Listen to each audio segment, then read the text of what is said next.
Good day everyone, my name is H17A with metric number H17A0361.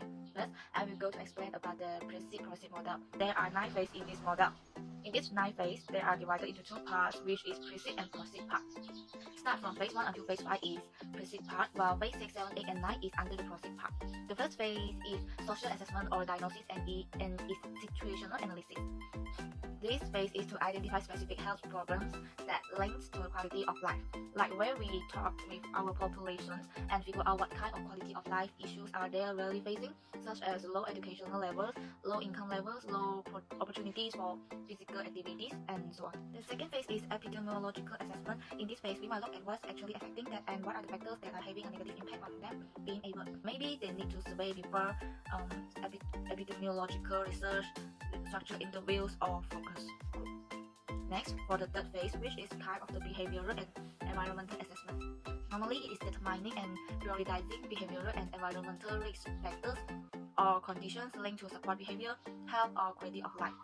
So, being aware of the environmental factors that influence this behavior and what kind of things that need to be changed. In order so, for instance, this community is more physically active. In the next phase, the educations and ecological assessment is used to identify and classify the factors that have potential to influence behavior or change the environment. There are 2 factors, which is predisposing factor and enabling factors that affect people's ability to be active or that affect how much they eat.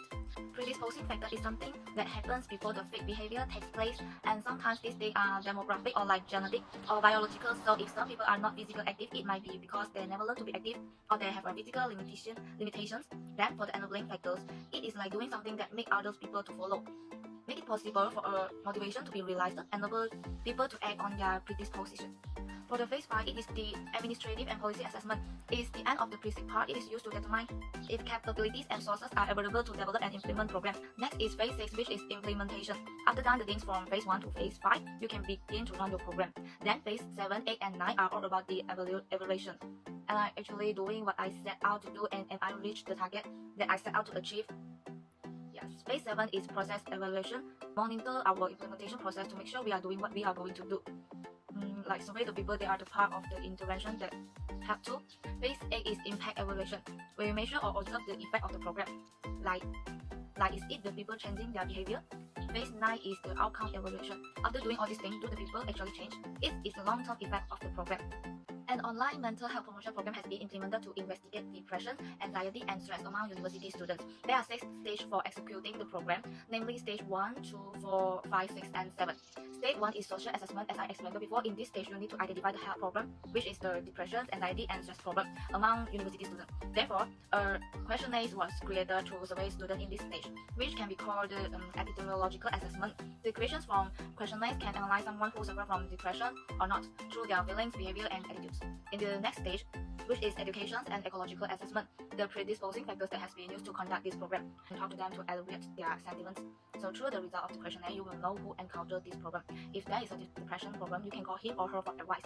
Even though it is a mild symptom, once you know it, you can elevate the problem from depression in time by talking and giving it a possible thought. Furthermore, the stage of administrative and policy assessment is conducting an online health promotions program in which you can find a speaker, Dr. Muhammad Afifuddin, who can communicate with patients more professionally. It is also suitable for students who are not depressed in order to gain more knowledge about depression, which can help your friends or those around you who have this problem. At the same time, a talk will be prepared and implemented in the 6th stage, which is the implementation stage. All students have opportunity to obtain the information, and if you have any question, you can also ask questions to get answered directly in the Q&A section. After done the talk, it is an evaluation for the program. Therefore, a feedback questionnaire will be prepared for students to answer to check their understanding. It is the phase 7 in the proceed process model called process evaluation. Fortunately, I also participated in this online program. Through this program, I can gain a lot of knowledge about depression. It is something like the environment or stress which can affect someone in a depressed state and then lead to suicide. In addition, genetics, environment, anxiety, age are factors that cause depression. However, you can prevent depression through counseling your friends and family. These are important factors to help you relieve depression. At the last, by this program, I have some recommendations for future online mental health promotion programs. I suggest adding some PowerPoint slides or some interesting video to engage the audience. Therefore, they can be more focused on online program and clear with the topic.